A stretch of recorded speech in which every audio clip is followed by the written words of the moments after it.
தமிழகத்தில் கன முதல் மிக கனமழைக்கு மட்டுமே வாய்ப்பு இருப்பதாகவும் புயலுக்கான சாத்தியக்கூறுகள் இல்லை எனவும் தனியார் வானிலை ஆய்வாளர் செல்வகுமார் சத்தியம் தொலைக்காட்சிக்கு அளித்த சிறப்பு தகவல்களை பார்க்கலாம்.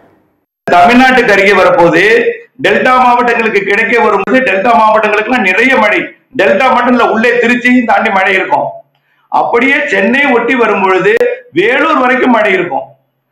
அப்போ அண்ணன் தாண்டி தெற்கு ஆந்திராக்குள்ள நுழையும். அப்படியே சென்னை ஒட்டி தரையில் பாதி கடலில் பாதியாக அப்படியே சென்னையை ஒட்டி நகர்ந்து ஆந்திர பகுதிக்கு போய் திருப்பதி உள்ளிட்ட பகுதிகளுக்கெல்லாம் நிறைய மழை பொழிவை கொடுக்கும். ஆக இந்த மழை காற்று பாதிப்பு இல்லாத வடகடலோர மாவட்டங்கள் டெல்டா மாவட்டங்களுக்கு மழை பாதிப்பை ஏற்படுத்தும் என்று தெரிகிறது. புயலாக உருவாக வாய்ப்பில்லை.